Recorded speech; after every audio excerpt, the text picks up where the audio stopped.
Hey friends, welcome, welcome. Anybody out there struggling with their weight? This time of COVID has caused a lot of people to gain some quarantine pounds. And our question today is going to be helpful for you if you're in this boat. Let's take a look. Our question comes from Brenda. Brenda, thank you for sending this in. Brenda says, I'm struggling so much with insecurity around the way that I look. I never lost my baby weight after our last child was born 10 years ago. I hate the way I feel in my clothes and say the worst things to myself when I look in the mirror. Gosh, we're the worst women, right? We do this to ourselves all the time. She says, my husband says he loves me the way that I am, but I've noticed that he doesn't try to be intimate with me as much anymore. I have the belief that if I don't lose the weight, my husband will start looking elsewhere and eventually fall for someone else. I keep trying different diets, but always sabotage myself. It's as if I get defensive and I want him to love me just the way I am. I know how crazy this sounds, but that's what's going on in my head, and I'm making myself miserable. How do I get over feeling this sense of dread that he will leave? Oh, Brenda, you are not the only one who feels this way. Our weight often has such an impact on our relationship, and it's all about the way that we feel about ourselves. All of the time, it's more what we're creating for ourselves with our own thinking that's causing our suffering. So, thank you for sending me your question.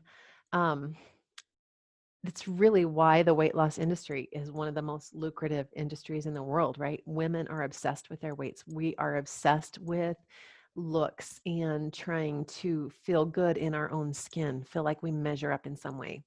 Losing weight is not only a physical issue, it's really a mental one too. And that's why so many of us yo-yo with our weight. We do this pattern where we'll get super committed and we'll work really hard to change our outside. We'll do all the things. And sometimes we do, but without doing the internal work, the work on our thinking, the physical weight will return. Both of the components are necessary for achieving permanent weight loss. So in effect, you really have to lose the mental weight and the physical weight in order to be successful. So let's take a look at your model and show you why you're feeling so miserable. Remember that with the model, it's always our thoughts that create our feelings. So in the circumstance line, what I want you to do here is I want you to be incredibly factual here. I don't want you to add any opinion or any drama to that line. We're going to keep it very simple. So the number on the scale is what? You're just going to put the number on the scale. We're not going to say, I'm so fat, I am 80 pounds overweight. We're not going to do any of that. We're going to keep all of it just super factual. So just the number. The number on my scale is what? Okay. Then let's take a look at your thought. Right now, you have the thought, if I don't lose the weight, my husband will leave me. That's such a painful thought, right? That makes you feel dread. Understand it's that thought that's making you feel this way, not the number. The circumstance does not create our feelings. It's our thought about the circumstance that creates our feeling. When you feel dread, how do you show up with your husband? How does it affect your relationship? In our action line, that's where we put all of that. You put pressure on yourself. You shut down. Like you stop trying because it feels overwhelming, right? You resent having to change. You made the comment, I just want him to love me the way I am. Well, you also made the comment that he says he loves you the way he is, but right now you're not choosing to believe that. You're resenting him because you have to change, right? You buffer to feel better. It's like, if I can't just look at the mirror and have my goal already done, I'm just going to sit down and have brownies and Diet Coke because that just feels better. It's temporarily relieving my pain of beating myself up. But when we buffer, anytime we do things like that that make us feel worse after, we know that it's an unhealthy habit, right? If we're watching too much Netflix, or if we're doing other habits, eating things that we're not wanting to eat because we know it's the effect it's going to have on our bodies. That's buffering, and then we beat ourselves up.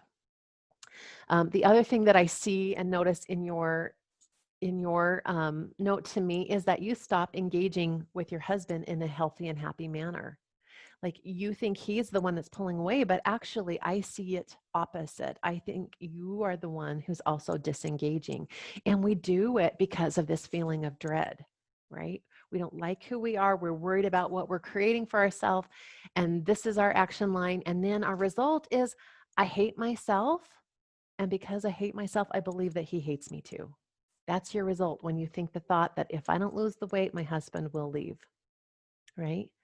Of course, you are going to create a bad result for yourself because that's a very, very painful thought. So holding on to that thought, if I don't lose the weight, my husband's going to leave, is not creating the results you want. We have to question that thought really hard. Why is your brain choosing to think that? What else can you think about the number on your scale? When we realize that just a neutral circumstance is just a fact, take all the emotion out of it, can get to the point where it's just information. This number is only my body's gravitational pull on the earth. It means nothing about who I am. It means I'm alive and I have flesh and bones. And I want you to also ask yourself the question, is it possible that he's stopped asking for intimacy because I'm the one who's pulled away? I want you to look really carefully at your action line. That will give you lots of clues.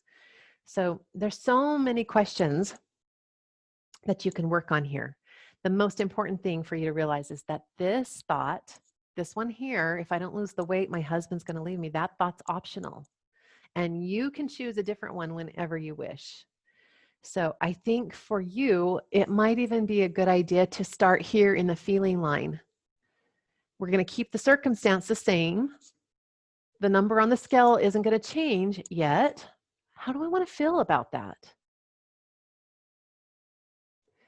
When I tell you, you don't want to feel ashamed, and you don't want to feel dread, and you don't want to feel embarrassment or disappointment, because all of those things will create some bad action, will create action that will not get you what you want.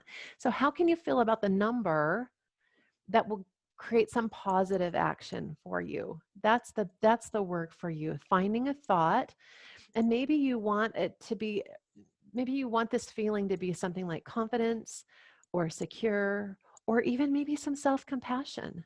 Be like, the number is this, and I have some compassion for myself.